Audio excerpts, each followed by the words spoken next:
Audience.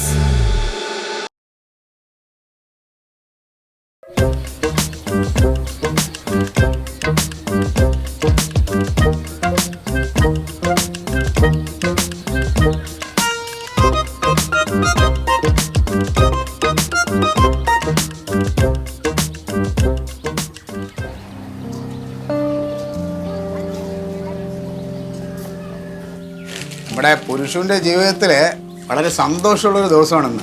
പിറന്നാളാണെന്ന് അല്ലടാ, നൂല് കെട്ട്. പിറന്നാൾ മാത്രമേ ഉള്ളൂ സന്തോഷം ജീവിതത്തിൽ. എൻ്റെ പുരുഷനെ സംബന്ധിച്ച് കുറേ നാളായിട്ട് സോൾവ് ആവാത്തൊരു പ്രശ്നം. അതായത് നമ്മൾ DDT പാർട്ടി ഇടപെട്ടിട്ടുണ്ട് ആ പ്രശ്നത്തിൽ.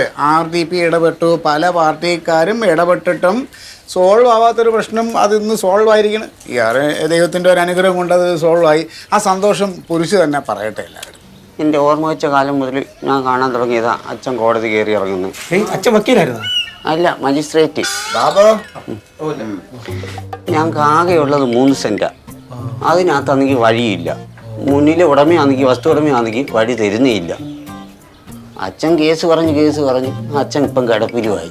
എന്നിട്ടിപ്പോ വഴി കിട്ടിയാ? ആ, ഇപ്പം വഴി കിട്ടി. എങ്ങനെ? അയാൾ മരിച്ച്. ആര്? ആ ഉടമ. ഓ, അത് ശരി. പിന്നെ പുള്ളിക്കാരൻ്റെ മോൻ നാട്ടിൽ വന്ന് അപ്പം പറഞ്ഞ് എൻ്റെ അച്ഛൻ ഇത്രയും നാളും വസ്തുക്കളെല്ലാം പിടിച്ചു വെച്ചിരുന്നില്ലയോ, ഇനിയിപ്പോൾ എന്നിട്ടും കൊണ്ടുപോകാൻ പറ്റിയില്ലല്ലോ. ഇപ്പൊ ഞാനും പിടിച്ചു വെച്ച് കഴിഞ്ഞാൽ എനിക്കും കൊണ്ടുപോകാൻ പറ്റത്തില്ലല്ലോ. പുരുഷന് ആവശ്യമുള്ള വസ്തു എടുത്തോളാൻ പറഞ്ഞു. ആവശ്യമുള്ള വഴി എഴുതിയെടുത്തോളാം.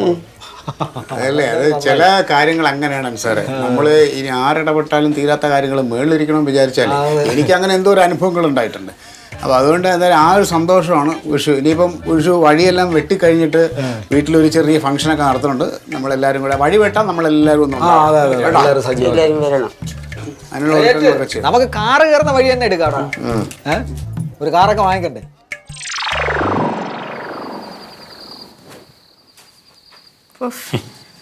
എന്തൊക്കെ പറഞ്ഞാലേ ശരണ്യയുടെ കാര്യം ഓർക്കുമ്പോ എനിക്കിപ്പോ എന്തൊരു സന്തോഷാന്നറിയോ. നല്ല കൊച്ചായിട്ടാ, പാവം. അവളുടെ ഒരു ആവശ്യമായതുകൊണ്ടാണ് ഞാൻ പോണത്. ഏട്ടനും കൂടെ വരായിരുന്നടി. എന്ന് വെച്ചാലേ ഈ SP ഓഫീസിനെ എപ്പോ വിളിന്നാലും പോണെന്ന് പറഞ്ഞു. അതുകൊണ്ട് സ്റ്റേഷനിൽ നാളെ പോകുന്നില്ല. ഇവിടെ ഞാൻ റെഡി ആയിരിക്കണം. കോൾ ഡ്യൂട്ടി ഇവിടെ ഇരുന്ന് സാർ എപ്പോൾ വിളിച്ചാലും ചെല്ലണം. അതല്ലേ, അല്ലെങ്കിൽ ഞാൻ കൂടെ വന്നേനെ വന്നിട്ട് കാണാൻ. എനിക്ക് ഇത് കേട്ടപ്പോ രാവിലെ എന്നെ കൊണ്ട് ആക്കുവോ? അത് ഞാൻ തമ്മാനെ കൊണ്ട് വിടാമല്ലോ. കഴിഞ്ഞ 2 വർഷത്തിന് മുമ്പ് നാട്ടിലെ ഉത്സവത്തിന് അവളുടെ പ്രോഗ്രാം ആയിരുന്നു, ഡാൻസ് പ്രോഗ്രാം ആയിരുന്നു. എനിക്ക് തോന്നുന്നു അങ്ങനെയൊക്കെ ഡാൻസ് കളിച്ചോണ്ട് ദേവി അനുഗ്രഹിച്ചാന്ന് തോന്നുന്നു. ഓ, ഡാൻസ് എന്ന് പറഞ്ഞാലേ എന്തൊരു ഡാൻസാന്നറിയോ, ഒരു ഗ്രേസാന്നറിയോ. സത്യം പറഞ്ഞാൽ എനിക്ക് ഡാൻസിനുള്ള ഇഷ്ടം തോന്നിയത് അവളുടെ ഡാൻസ് കണ്ടിട്ടാ. അവള് ചെറുതില് തൊട്ടേ പഠിക്കുമായിരുന്നല്ലോ. അവരുടെ വീട്ടുകാർക്കൊക്കെ ഭയങ്കര ഇൻട്രസ്റ്റ് ആയിരുന്നു അവളെ പഠിപ്പിക്കാനായിട്ട്. പിന്നെ അവൾക്ക് നല്ല ഇഷ്ടമായിരുന്നു. എല്ലാ വർഷവും സ്കൂളില് എല്ലാ ഭരതനാട്യം, മോഹിനിയാട്ടം, കുച്ചിപ്പുടിക്കും ഒക്കെ അവക്ക് തന്നെ ആയിരിക്കും ഫസ്റ്റ്. അങ്ങനെയുണ്ട്, അവര് കേറിയ പിന്നെ വേറെ ആരും കേറണ്ട. അതെ, അത് ഇവളെ 7ാം ക്ലാസ്സിലൊക്കെ പഠിക്കുമ്പോഴേ നന്നായിട്ട് ഡാൻസ് കളിക്കുമല്ലോ, നന്നായിട്ട് കൊറിയോഗ്രാഫി ചെയ്യും. അപ്പൊ ഈ ചെറിയ 2ാം ക്ലാസ്സിലും 1ാം ക്ലാസ്സിലെ പിള്ളേരെയൊക്കെ ആനിവേഴ്സറിക്ക് ടീച്ചർമാർ ഓരോ പാട്ടൊക്കെ സെലക്ട് ചെയ്തിട്ട് ഇവളെ വിളിക്കും. ക്ലാസ്സിൽ വന്നിട്ട് ഇവളെ വിളിക്കുമ്പോ ശരണ്യ എന്ന് പറയുമ്പോഴത്തേക്ക് അവളങ്ങ് ക്ലാസ് കെട്ടി, അവൾക്ക് പിന്നെ ക്ലാസ്സിലിരിക്കണ്ടല്ലോ. അപ്പൊ ഞങ്ങൾക്ക് എന്ത് ചെയ്യും, ശരണ്യെ പോലെ ആയാൽ മതിയായിരുന്നു, ഞങ്ങളെയും വിളിക്കുമല്ലോ, ക്ലാസ് കെട്ടിയല്ലോ എന്ന് വിചാരിക്കും. നല്ല അവൾക്കില്ല. ഇപ്പൊ മത്സരിക്കുന്ന അത് കഴിഞ്ഞപ്പോ ഞാനും പഠിക്കാൻ തുടങ്ങിയല്ലോ. അപ്പൊ ചിലപ്പോഴൊക്കെ പല നാടോടിനൃത്തത്തിനൊക്കെ എനിക്ക് ഫസ്റ്റ് ഒക്കെ കിട്ടും.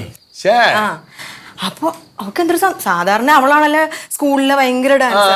അപ്പൊ സാധാരണ അവൾക്ക് ഇതിപ്പോ ലിലിക്കാണ് ഫസ്റ്റ് എന്ന് പറഞ്ഞപ്പോഴത്തേക്ക് എന്തൊരു സന്തോഷമായിരുന്നു അറിയോ. അവൾക്കൊരു അസൂയയില്ല, ഒന്നുമില്ല. വേറെ ആ ഒരു പാവം പിടിച്ചൊരു കൊച്ചാന്ന്. അത് വേറൊരു കോമഡി. ഒരു പ്രാവശ്യം ഇതുപോലെ ക്ലാസ്സിലെ ടീച്ചർ ഇങ്ങനെ എല്ലാവരുടെ അടുത്തും ചോദിക്കുമല്ലോ, നിങ്ങൾക്ക് എന്താവണം എന്നൊക്കെ ചോദിക്കുമല്ലോ. അപ്പൊ എന്നോട് ചോദിച്ചപ്പോ ഞാൻ ഏതാണ്ട് ടീച്ചർ എന്നാങ്ങണ്ടെന്ന് പറഞ്ഞു. അപ്പോൾ എടുത്തിട്ട് പോലീസ്, ഡോക്ടർ. അപ്പൊ ഇവളുടെ അടുത്തിട്ട് വന്നപ്പോഴത്തേക്ക് ചോദിച്ചാൽ എന്താവണം, എനിക്ക് കല്യാണം കഴിച്ചാൽ മതിയെന്ന്. എനിക്ക് കല്യാണം കഴിച്ചു. അപ്പൊ ക്ലാസ്സിലെല്ലാവരും കൂടെ ഭയങ്കര ചിരിയെ. അപ്പൊ എനിക്ക് കല്യാണം കഴിച്ചിട്ട് വീട് മൊത്തം പിള്ളേർ വേണമെന്ന്. ഉടനെ പിള്ളേരല്ലേ, ഇന്നത്തെ കാലമാണോ, അന്നല്ലേ എല്ലാവരും കൂടെ ഭയങ്കര നിങ്ങളെ കൂടെ ഭയങ്കര ചിരി. അപ്പോൾ വെച്ചാൽ എന്നിട്ട് ഡാൻസ് ക്ലാസ് തുടങ്ങുമെന്ന് പറഞ്ഞു. അപ്പോൾ പിന്നെ അവള് ഡാൻസ് ക്ലാസ്സിന്റെ പേരും പറഞ്ഞു, ശരണ്യ നൃത്ത വിദ്യാലയം. അപ്പൊ ഏതൊരു ചെറുക്കൻ ബാക്കിൽ ഇരുന്ന് കമന്റ് അടിച്ച്, അപ്പൊ പുറത്തുനിന്ന് ആളെടുക്കുന്നില്ല എന്നൊരു ബോർഡും കൂടെ ഗേറ്റിന്റെ അവിടെ വെച്ചേക്കാൻ പറഞ്ഞു. അങ്ങനെ ഇവക്ക് അതൊന്നും ഒരു പ്രശ്നമല്ല. അവക്ക് ആരെ കളിയാക്കിയാലും കുഴപ്പമില്ല, ഒന്നും ഒരു പ്രശ്നം. പാവം പിടിച്ചൊരു കൊച്ചാണ്. എന്തായാലും ദൈവമേ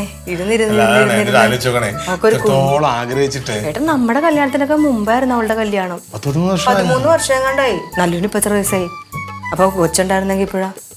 എന്തായാലും ദൈവമേ ഇപ്പൊ ഒരു ട്രീറ്റ്മെന്റ് ഒക്കെ എടുത്തപ്പോ അവളങ്ങ് തടിച്ച്. ഇപ്പൊ പിന്നെ നാളെ കാണുമ്പോ അറിയാം ഇങ്ങനെ.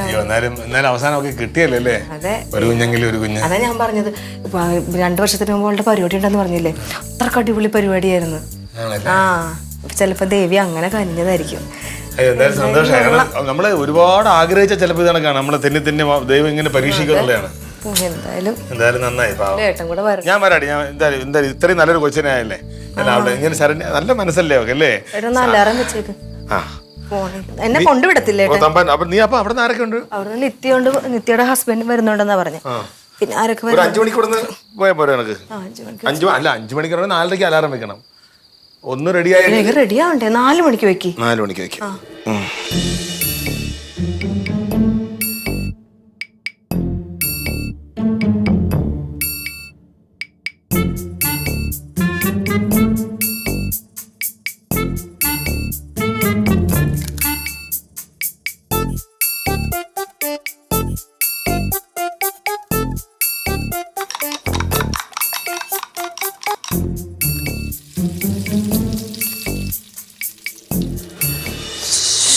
എന്റെ പൊന്നെ, ഇത്രയും വൈകുമെന്ന് വിചാരിച്ചില്ലതേ. വരുന്നതൊക്കെ കൊള്ളാം. ഇപ്പൊ തന്നെ ചോറെന്ന് പറഞ്ഞിട്ട് ബഹളം ഉണ്ടാക്കി. ഓ എന്റെടാ ഈ ബാങ്കിൽ പോണ പരിപാടി ഇന്നത്തോണ്ട് നിർത്തും ഞാൻ. ഈ കുടുംബശ്രീയുടെ ഒരു പെണ്ണുങ്ങളും പോവില്ലെന്നേ, ഞാൻ തന്നെ പോണം. പോണതുകൊണ്ട് എനിക്ക് ഒരു കുഴപ്പമില്ല. 10 മണിയായപ്പോ ഞാൻ പോയതാ. 11 മണിക്ക് തിരിച്ചു വരാന്ന് വിചാരിച്ച്. എന്റെ ദൈവമേ, ബാങ്കിലെ തിരക്ക് കാണണം. വല്ലതും വെറുതെ കൊടുക്കണ്ടോന്ന് എനിക്ക് സംശയമുണ്ട്. അവിടെ എനിക്കറിയില്ല. അവിടെ നിന്ന് പാടുപെട്ട് ഒരു കണക്കിന് പൈസ അടയ്ക്കാൻ ചെന്നപ്പോ കണക്ക് മുഴുവൻ തെറ്റി. ഞാൻ എഴുതിയത് അവനെങ്ങനെ അവനവിടെ ചെല്ലട്ട ഒരു കാര്യം ചെയ്യാതെ പോയത്. നേരത്തെ വരാന്ന് വിചാരിച്ച്. ഇനിയിപ്പൊ തന്നെ വരരുത്. എനിക്കൊരു 1 മണിക്കൂർ വേണം. എന്തെങ്കിലും ഉണ്ടാക്കണ്ടേ? ആ പെണ്ണ് കിടന്ന് ഉറക്കമായിരിക്കും. എന്തെങ്കിലും ഒന്നും ചെയ്യാൻ പാടില്ല അവക്ക്.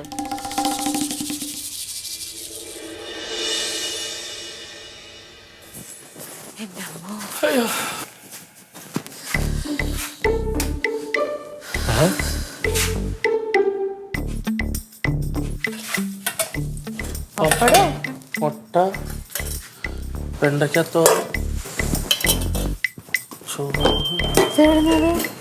ഹോട്ടലിൽ നിന്ന് മേടിച്ചോണ്ടു.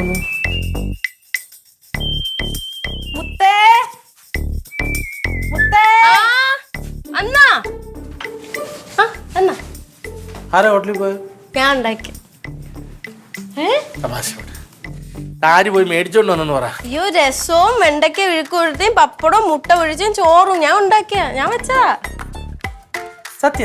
ഓ എങ്ങനെയുണ്ട്? തലത്തൊരു സത്യം പറയടി.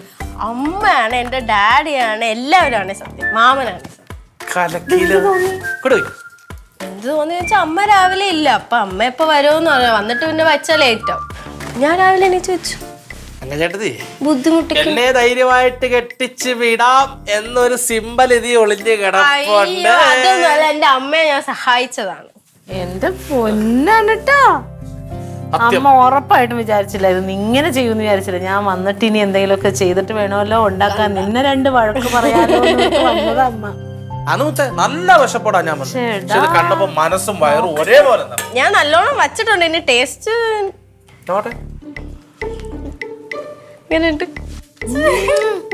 ഇത് നല്ല രസമുണ്ട്. ഇത് എങ്ങനെ വെച്ചു? നീ ഇതൊക്കെ എപ്പോ പഠിച്ചിട്ട് വെച്ചേ? എപ്പോഴും അടുക്കളയിൽ അമ്മ വന്ന് നോക്കാറില്ല. അങ്ങനെയൊക്കെ പഠിച്ചു. എനിക്ക് വിശ്വസിക്കാൻ പറ്റില്ല അമ്മയ്ക്ക് ഇഷ്ടപ്പെട്ടെന്ന്. അങ്ങനെ വേണം പെൺപിള്ളേരായ കേട്ടോ. പെൺപിള്ളേരല്ല, ആരായാലും ഇങ്ങനെ വേണം. ഞാൻ കഴിക്കാം.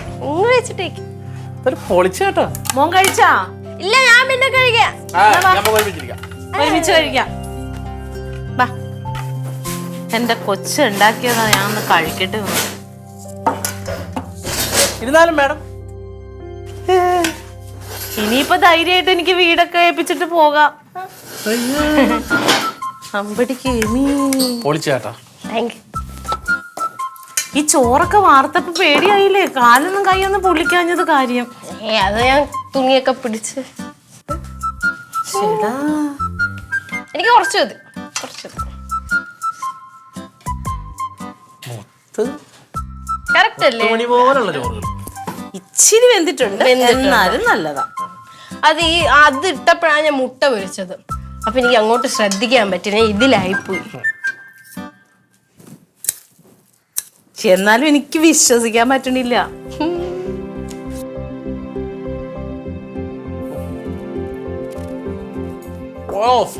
സത്യ പൊളി പൊളി.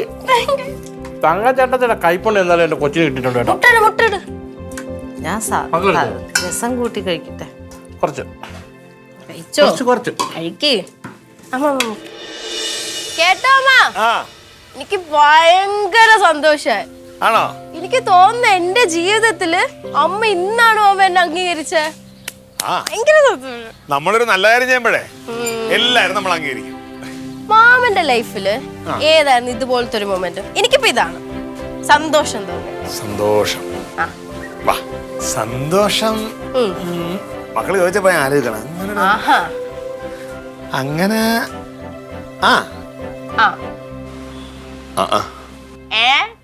അങ്ങനെ ചോദിച്ചാൽ അങ്ങനെ സന്തോഷമുള്ള നിമിഷമൊന്നുമില്ല. പിന്നെ എന്താ മക്കളെ, സാധാരണ ഇപ്പൊ എല്ലാവർക്കും സന്തോഷമുള്ള ചില കാര്യങ്ങളുണ്ടല്ലോ. ഇപ്പൊ മക്കൾക്ക് ഇപ്പൊ അമ്മ അംഗീകരിച്ച് ഭയങ്കര സന്തോഷം തോന്നിയില്ലേ? പിന്നെ അതുപോലെ തന്നെ ജീവിതത്തിൽ ചില വലിയ വലിയ കാര്യങ്ങൾ സംഭവിക്കും. ആ സംഭവിച്ച സമയത്തൊന്നും എനിക്ക് സന്തോഷം ഉണ്ടായിട്ടില്ല. എന്നുവെച്ചാൽ ഉദാഹരണത്തിന് നമ്മുടെ വീട്ടിൽ ഏറ്റവും സന്തോഷമുള്ള നിമിഷം എപ്പോഴാണെന്ന് അറിയാമോ? ഒരു 10-18 വർഷത്തിന് മുമ്പ് അവളുടെ കല്യാണം. അതായിരുന്നു നമ്മളെല്ലാം സന്തോഷിക്കേണ്ട ദിവസം. സന്തോഷം ഉണ്ടായ ഇല്ല. പിന്നെ എന്റെ കല്യാണം സന്തോഷമുള്ള കല്യാണമായിരുന്നു. എല്ലാം പെട്ടെന്ന് എടുപിടി എന്നുള്ള കല്യാണമായിരുന്നായിരുന്നോ? പറയാതെയൊക്കെ പെട്ടെന്ന് നടത്തിയ കല്യാണമായിരുന്നു. അത് സന്തോഷിക്കേണ്ട കാര്യമില്ലായിരുന്നു. പിന്നെ എനിക്ക് ജോലി കിട്ടുമ്പോൾ സന്തോഷിക്കണേ നോർമലി. പക്ഷെ അച്ഛൻ മരിച്ചതിന്റെ ജോലിയല്ലേ എനിക്ക് കിട്ടിയത്. എനിക്ക് ഇഷ്ടമുള്ള ജോലിയായിരുന്നു അത്. അങ്ങനെ നോക്കുമ്പോ സാധാരണ എല്ലാരും സന്തോഷിക്കുന്ന കാര്യത്തിലൊന്നും എനിക്ക് സന്തോഷം ഉണ്ടായില്ല. എന്നാലും കിട്ടിയ പിന്നെ ഒരു കാര്യത്തിൽ നമ്മൾ സന്തോഷിച്ചു. അത് ഞാൻ മാത്രമല്ല, ഈ വീട്ടിലുള്ള എല്ലാരും സന്തോഷിച്ച ദിവസം ഉണ്ടായിരുന്നു. അതിന്റെ പ്രത്യേകത അറിയാമോ? അത് സംഭവിക്കുന്നതിന് തൊട്ട് മുമ്പ് വരെ നമ്മൾ എന്തായിരുന്നു, അത് സംഭവിച്ചതിന് ശേഷം നമ്മൾ അതല്ലാതായി മാറി. എനിക്ക് ഓർമ്മയില്ലല്ലോ അങ്ങനെ ഒരു സംഭവം. ഓർമ്മ കാണൂല. ജനിച്ച ദിവസമാണ് നമ്മുടെ സന്തോഷമുള്ള ദിവസം. നമ്മുടെ മുത്ത് ജനിച്ച ദിവസമാണ് ഞങ്ങൾക്ക് എല്ലാവർക്കും സന്തോഷമുള്ള ദിവസം. എന്റെ തങ്കം അമ്മയായി, അവൻ ഡാഡിയായി, ഞാൻ അമ്മാവനായി, എന്റെ അമ്മ അമ്മുമ്മയായി, അമ്മാവ അപ്പൂപ്പനായി, മാമിയായി. അപ്പൊ എല്ലാവരുടെ ജീവിതവും മാറി മറിഞ്ഞൊരു ദിവസമായിരുന്നു. അത് തന്നെയാണ് ഞങ്ങളുടെ ജീവിതത്തിലെ ഏറ്റവും വലിയ സന്തോഷം. നീയാണ് ഞങ്ങളെ പ്രതീക്ഷ.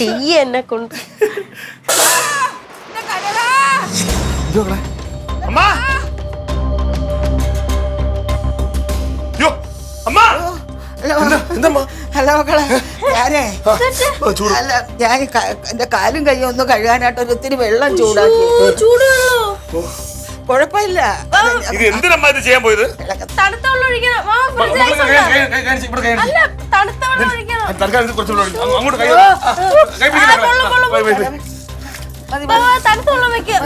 ആവശ്യമില്ലാത്ത പണി ചെയ്തത് അമ്മക്ക് എന്തിന്റെ ആവശ്യമായിരുന്നു? കുഴപ്പമില്ല, അങ്ങ് പോവും. അത് മക്കളെ തണുത്ത വെള്ളം എടുത്ത് കൊടുക്ക്. മക്കളെ വല്ലതും ഇരിപ്പുണ്ടോ ഇവിടെ? എവിടെയെങ്കിലും അടങ്ങിയിരിക്കാൻ പറഞ്ഞ കേൾക്കുന്നില്ല. മക്കളെ വെള്ളം കിട്ടിയായിരുന്നാ?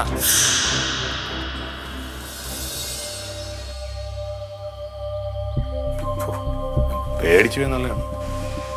എന്നുണ്ടോ? ബബിൾസ് വരാത്ത നന്നായി. ഇപ്പൊ ബബിൾസ് ഒന്നുമില്ല.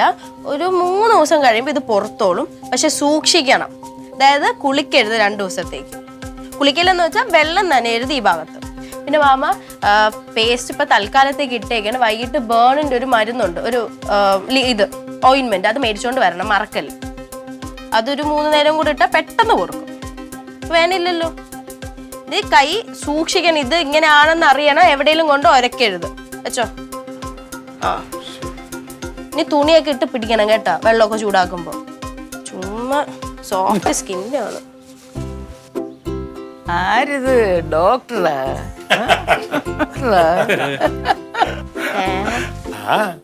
അവളെ ഡോക്ടർ ആക്കാനല്ലേ നമ്മള് പഠിപ്പിച്ചോണ്ടിരിക്കണം അല്ലേടി? ആയാ മതി. എന്ത് ആവത്തത്? ഇരുന്ന് പഠിക്കണ്ടേ അതിന് 24 മണിക്കൂർ ഫോണ്. എടേ അതൊക്കെ അവള് പഠിച്ചോളും. അവൾക്കറിയാം എന്താവണമെന്നുള്ള. അവളെ ആഗ്രഹം എന്താണെന്ന് നമുക്കറിയാലോ. ഇവളുടെ അച്ഛന്റെ ആഗ്രഹമായിരുന്നു ഇവളെ ഒരു ഡോക്ടർ ആക്കണമെന്ന്. ആരെ? തങ്കത്തിന്. പിന്നെ ജയിലിൽ നിന്ന് ഇറങ്ങാൻ പോലും സമയം കാണത്തില്ല. അല്ല, ജയിലിൽ ഒരു ഡോക്ടർ ആകുമ്പോ അവിടെ കേസ് വരുമ്പോ പോയല്ലേ പറ്റത്തുള്ളൂ. നീ അതല്ലല്ലോ ഉദ്ദേശിച്ചത്. അല്ല അത് എന്താ നീ ഉദ്ദേശിച്ചത്? അത് പറ. എന്റെ തലക്കകത്തുള്ള ബുദ്ധി നിനക്ക് അറിയില്ലല്ലോ. വീട്ടിലത്തെ സാമ്പത്തികമൊക്കെ നോക്കിയിട്ടുകൊണ്ടാണ് ഞാൻ വേണ്ടാന്ന് വെച്ചത്. അതാണ്, അല്ലാതെ പത്തി തോറ്റോണ്ടല്ല. നീ ആവശ്യമില്ലാതെ സംസാരിക്കല്ലേ അത്.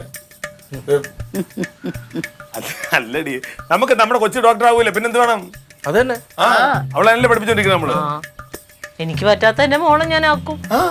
അങ്ങനെയാണ്. അത് പിന്നെ ഉറപ്പായിട്ടും ആവും. എടേ വേറൊരു കാര്യമുണ്ട്. അന്ന് അച്ഛന്റെ ആഗ്രഹമായിരുന്നു ഇവളെ ഡോക്ടർ ആക്കാനായിട്ട്. പക്ഷെ ഇവക്ക് ആഗ്രഹമില്ലായിരുന്നു. പക്ഷെ ഇപ്പോഴത്തെ സ്ഥിതി അതല്ല. അവളുടെ ആഗ്രഹവും നമ്മുടെ ആഗ്രഹം ഒന്നാണെന്നേ. എന്താ കുഴപ്പം? പക്ഷെ മക്കളെ ഡോക്ടർ ആകുമ്പോണ്ടല്ലോ നല്ല ഡോക്ടർ ആയിരിക്കണം. ആയാൽ അമ്മ പറയുമ്പോൾ കൈപ്പുണ്യം ഉണ്ടാവണം അല്ലേ? അത് ശരിയാ. പക്ഷെ അവക്ക് ഉണ്ടെന്ന് തോന്നുന്നല്ലേടി നമ്മളെ നേര്. ആ ഒരു കാര്യത്തിൽ എനിക്ക് എന്റെ മോളെ സമ്മതിച്ചു തന്നിട്ടുള്ളൂ. കഴുത്ത് വേദനയോ കൈവേദനയോ എവിടെയെങ്കിലും ഉണ്ടെങ്കിൽ ഇവളൊന്ന് തിരുമ്മിയിട്ടുണ്ടെങ്കിൽ പെട്ടെന്ന് മാറും. അതെങ്ങനെയാണാവോ അല്ലേ? കൈപ്പുണ്യം. അപ്പൊ അങ്ങനെയുള്ള ഒരാൾ ഡോക്ടറോട് അയാളുടെ അവസ്ഥ ആലോചിക്കാണ്. അടിപൊളി നല്ല പേരും പ്രശസ്തിയുള്ള ഡോക്ടർ ആവും. ഞങ്ങളെ വെച്ച് ഡോക്ടർ ആയതിനു ശേഷം ഇവിടെ വലിയൊരു ബോർഡ് വെക്കണം. Doctor Thakkalimuthu, veterinary MBBS, sociologist, psychologist, general. എടാ എന്റെ പൊന്നു ലോക തോൽവി. അല്ല, അപ്പൊ എല്ലാത്തരം രോഗികളെ നമുക്ക് കിട്ടുമല്ലോ. എടാ എല്ലാം കൂടെ വെറ്റിനറി വേറെ. അല്ല, ഈ ആളില്ലാത്ത സമയത്ത് നമുക്ക് മൃഗങ്ങളെ ചികിത്സിക്കാം, പൈസ കിട്ടുമല്ലോ. ഈ ആളാണ് അമ്മയെ പറഞ്ഞത്. ഏതെങ്കിലും ഒരു ഇത് കാര്യത്തിൽ നമ്മൾ സ്പെഷ്യലൈസ് ചെയ്യും. അല്ല, എല്ലാത്തിനും സ്പെഷ്യൽ ചെയ്താൽ എല്ലാരെയും കിട്ടും. ഒരു ടോക്കൺ നമ്പർ ഞാനായിരിക്കും. സൂപ്പർ മാർക്കറ്റാണ് അത്. മാമ്പൂ കണ്ടും മക്കളെ കണ്ടും ആരും കൊതിക്കരുത്. എന്താ അമ്മ ഇപ്പൊ അങ്ങനെ ഒരു വർത്താനം? ഞാൻ പറഞ്ഞതേ ഉള്ളു. ഒരു പറഞ്ഞെന്നേ ഉള്ളതല്ല, അത് എന്നെ ഉദ്ദേശിച്ച് തന്നെ പറഞ്ഞതാണ് അമ്മ. എന്നെ ഉദ്ദേശിച്ച് തന്നെ. അനി എനിക്ക് അത്ര ബോധമില്ലായ്മയൊന്നുമില്ല കനക. ഞാൻ പണ്ടൊന്നും ആ മനുഷ്യനെ സ്നേഹിച്ചൊരു കല്യാണം കഴിച്ചു പോയി. ഇനി എന്നെ കുഴിയിലോട്ട് വെക്കണവരെ നിങ്ങൾ ഇത് തന്നെ പറഞ്ഞുകൊണ്ടിരിക്കുവോ? അല്ല, എനിക്ക് അറിയാൻ പാടില്ലാണ്ട് ചോദിക്കാം. എനിക്ക് കുറെ തെണ്ണുണ്ട്. എന്തൊരു നല്ല കാര്യം വന്നോട്ടെ, എന്തെന്റെ ജീവിതത്തിൽ ഇച്ചിരി സന്തോഷം ഉണ്ടായിക്കോട്ടെ, അല്ലെങ്കിൽ ഒന്ന് സ്നേഹമായിട്ടൊന്ന് പറഞ്ഞോട്ടെ. അപ്പ തുടങ്ങും മാമ്പു കണ്ട അമ്മ, മാങ്ങാണ്ടി കൊതിച്ച സഹോദരൻ. ഇതെന്താ ഇത്? അമ്മയ്ക്ക് എന്തോ ഇപ്പൊ ഞാൻ എന്ത് തെറ്റ് ചെയ്ത്? ഞാൻ അന്തസ്സായിട്ട് ഇവിടെ തന്നെ താമസിക്കണില്ലേ? ആ ക്ലീറ്റോനെ കൊണ്ട് എന്തെങ്കിലും കുഴപ്പമുണ്ടോ? നോക്കിക്കോ, എന്റെ തലവെട്ടം കാണുകൊണ്ടല്ലേ നിങ്ങൾ ഇതൊക്കെ കാണിക്കുന്നതിനോട്. ഞാൻ ഇനി ഈ കുടുംബത്തോട്ട് വരുന്നില്ല. എന്നെ ഇനി കുടുംബത്തോട്ട് കേറണ്ട. ഞാൻ കേറുന്നില്ല. എന്താ സംഭവിച്ചു? ഒന്നുമില്ല. ഞാനൊന്ന് പറഞ്ഞ ഒന്നുമില്ലമ്മ. ഇപ്പൊ നമ്മൾ ആർക്കും അയ്യോ എന്നൊന്ന് വിളിച്ചാണ് ഓടി വരുവാണ്. അത്രയ്ക്ക് വേണ്ടിയുള്ളത്. ഇനിയിപ്പൊ എന്തായാലും ഞാൻ ഡോക്ടറായി പറ്റുള്ളൂ. എന്താ അമ്മയുടെ ചികിത്സയ്ക്ക് എന്നെ കൊണ്ട് മാത്രമേ പറ്റൂ. അത് നടക്കും. നമുക്ക് ഡോക്ടറാവുമായിരിക്കും. പക്ഷെ അവളെ ചികിത്സ ചെയ്താക്കാൻ പറ്റില്ല. 3 പേരാണ്. ഒന്ന് ഇവിടെ ഓടി നടക്കണ ഓന്ത്, 2 നമ്മുടെ അമ്മാവൻ, പിന്നെ ഇവള്. ഈ 3 പേരെ രോഗം ചികിത്സ ചെയ്താക്കാനേ പറ്റൂല. എന്താ? അല്ല, കരമച്ച പറഞ്ഞ മോള് ശ്രദ്ധിക്കണമെന്ന് പറഞ്ഞ കറക്റ്റാ. അതും കറക്റ്റാ.